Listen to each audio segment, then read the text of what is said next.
ನಮಸ್ತೆ. ನೀವೇನಾದರೂ ಮಂತ್ರಾಲಯಕ್ಕೆ ಹೋಗಿದ್ದೀರಾ?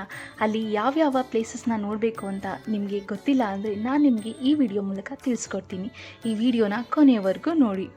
ಶ್ರೀ ಗುರು ರಾಘವೇಂದ್ರ ಸ್ವಾಮಿಗಳ ದರ್ಶನದ ನಂತರ ನೀವು 5 ಪ್ಲೇಸಸ್ನ ನೋಡಬಹುದು. ಮೊದಲನೇದಾಗಿ ಅಭಯಾಂಜನೇಯ ಸ್ವಾಮಿ ಟೆಂಪಲ್. ಇದು ಮಠದಿಂದ 1 ಕಿಲೋಮೀಟರ್ ದೂರದಲ್ಲಿದೆ. ಇನ್ನು ಎರಡನೆಯದಾಗಿ ಅಪ್ಪಣ್ಣಾಚಾರ್ಯರ ಮನೆ. ಇದು 21 ಕಿಲೋಮೀಟರ್ ದೂರದಲ್ಲಿದೆ. ಇದೇ ಜಾಗದಲ್ಲಿ ಶ್ರೀ ಗುರು ರಾಘವೇಂದ್ರ ಸ್ವಾಮಿಗಳು ವಿಶ್ರಾಂತಿ ತೆಗೆದುಕೊಳ್ಳುತ್ತಿದ್ದರು ಎಂದು ಹೇಳಲಾಗುತ್ತದೆ. ಇನ್ನು ಮೂರನೇ ಪ್ಲೇಸೇ ಅಪ್ಪಣ್ಣಾಚಾರ್ಯರ ಮನೆಯಿಂದ 500 ಮೀಟರ್ ದೂರದಲ್ಲಿರುವ ಏಕಶಿಲಾ ಬೃಂದಾವನ. ಇದು ತುಂಗಭದ್ರಾ ನದಿ ತೀರದಲ್ಲಿದೆ. ಬೃಂದಾವನದ ದರ್ಶನದ ನಂತರ ಹಾಗೆ ಪಕ್ಕದಲ್ಲಿ ಬಿಚ್ಚಾಲಮ್ಮ ದೇವಾಲಯ ಕೂಡ ಇದೆ. ಇದನ್ನು ಬಾಳೆಹಣ್ಣು ಮತ್ತು ಬೆಲ್ಲದಿಂದ ಕಟ್ಟಲಾಗಿದೆ. ನಾಲ್ಕನೇ ಪ್ಲೇಸೇ ಪಂಚಮುಖಿ ಆಂಜನೇಯ. ಇದು ಮಠದಿಂದ 19 ಕಿಲೋಮೀಟರ್ಸ್ ದೂರದಲ್ಲಿದೆ.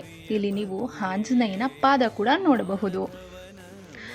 ಅಲ್ಲಿಂದ 5ನೇ ಪ್ಲೇಸೇನೆ ಪಂಚಮುಖಿ ಆಂಜನೇಯ ದೇವಾಲಯದಿಂದ ಸ್ವಲ್ಪ ಹಿಂದೆ ದೂರದಲ್ಲಿರುವ ಲಕ್ಷ್ಮೀ ದೇವಾಲಯ. ಈ 5 ಪ್ಲೇಸನ್ನು ನೀವೇನಾದರೂ ಮಂತ್ರಾಲಯಕ್ಕೆ ಬರಬೇಕು ಅಂತ ಪ್ಲ್ಯಾನ್ ಮಾಡಿದರೆ ತಪ್ಪದೆ ನೋಡ್ಕೊಂಡು ಬನ್ನಿ. ನಾನು ನಿಮಗೆ ನೆಕ್ಸ್ಟ್ ವಿಡಿಯೋದಲ್ಲಿ ಸಿಗ್ತೀನಿ. ಬಾಯ್ ಬಾಯ್.